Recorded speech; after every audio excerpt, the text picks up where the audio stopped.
It all begins with a trickle of curiosity and the desire to see the world, to go down in history as one of the most advanced maritime explorers. Hello everyone, I am Aisha Nasser from the Petroleum and Natural Gas Engineering faculty, and I was talking about Vikings. Now we all know of them as warriors, yet we know little about their society and culture, which is why today I will be telling you 3 facts about Viking society. More specifically, I will first be talking about the social structure used by the Vikings, followed by their written language, and concluding my presentation by talking about their religion. Now, before I begin, I want to gloss over who the Vikings were. They were a group of people who left Scandinavia in the 8th century to search for better opportunities and to broaden their horizons. But because of their brutal tendencies to raid coastal sites, they left a legacy of seafaring pirates. However, their title of formidable maritime explorers is not to be taken lightly, as they traveled far and wide, as you can see here in this map that I got from Khan Academy.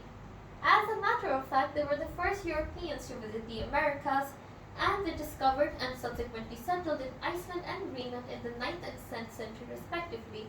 But alas, all good things must come to an end, and so did the Vikings following Scandinavia's conversion to Christianity, where many of their beliefs and cultures were lost in assimilation. Now, I'd like to begin by talking about the social structure used by the Vikings. At the bottom, we have the thralls. They were the slaves who were treated as a form of currency or property. But they were allowed to sell their skills and crafts and eventually buy their own freedom with their earnings, at which point they'd be promoted to the next class, the carls. The carls were the commoners, the freemen, and they were allowed to own property and assets and were protected by Viking law. If one of them became wealthy enough, they would then be promoted to the next class, the jarls, who were the highest class in early Viking history. The jarls were the noble, the elite, and the wealthy who owned many ships, lands, and treasure. They also had a substantial amount of followers, supporters, who would then elect them to be chieftains or captains. Now, initially, early Viking society had a tribal system, but as their society progressed, they eventually had the need for a single individual who would then rule over them, referred to as a king or a konungur. These konungurs were people who had centralized power and a substantial amount of supporters. They would then elect jarls to be earls, similar to traditional monarchy, and these earls would then overlook certain territories referred to as fiefs. Now, early Viking society was divided into clear social strata, but it was very flexible, where one could move up or down a class depending on their reputation, honor, wealth, and lineage. And that concludes our brief overview about Viking society. Now, I'd like to talk about the scripture that the Vikings used. Over here, you can see several translations of their written language, which I've displayed for your ease of translation, for your ease of visualization, that I got from valkyr.com. The written language that the Vikings used was derived from Elder Futhark, which was reformed in the 8th century by an unknown runic master.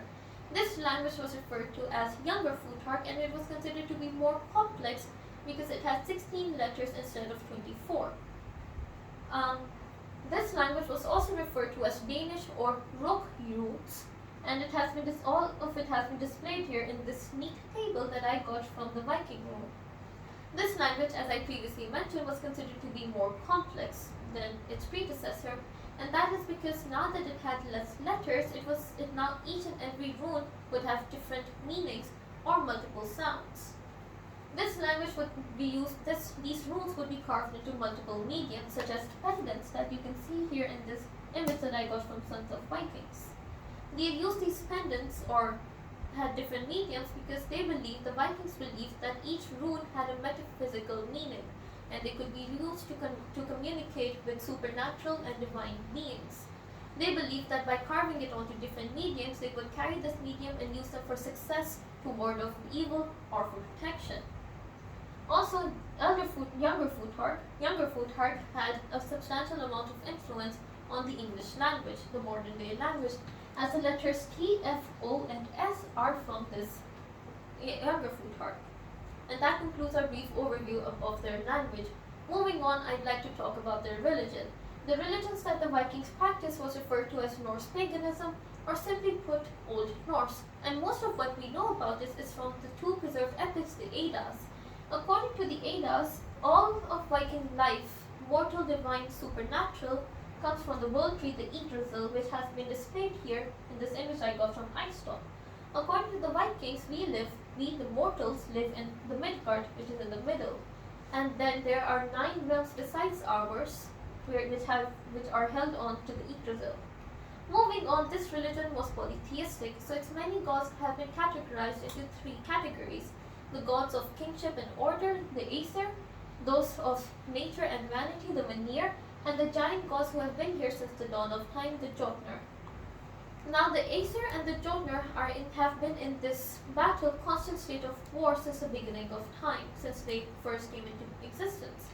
And during Ragnarok, not the Marvel movie, but rather the Vikings term for the Day of Judgment, there would be a concluding battle, the battle to end all battles and time itself. During Ragnarok, there will be a concluding battle between the Jotnar and the Aesir, and the Vikings believe that once they die, they go to Valhalla, this purgatory-like place, and over there they wait to fight alongside the Aesir in Ragnarok, which has been imagined here in the scenic rendition that I got from TNSIA. And I believe that concludes our brief overview of what the Viking religion was. And that brings the presentation to an end. Today we learned that the Vikings were Scandinavian explorers active from the 8th to the 11th century. Their society was divided into the slaves, the commoners, the nobles, and the monarchy, referred to as the thralls, the carls, and the jarls, as well as konungur respectively. We also learned that their religion was centralized around the world tree, the Yggdrasil, the Ragnarok, their Day of Judgment, and Valhalla, their purgatory. We also talked about their written language, which was referred to as Younger Futhark. Now, I hope that we know of Vikings not as the brutal warriors that they're portrayed in pop culture, but rather something more. I hope you found my presentation interesting, and if you want to do any more research, here are the references that I used. Thank you all for listening. Have a nice day, or as the Vikings used to say, bless.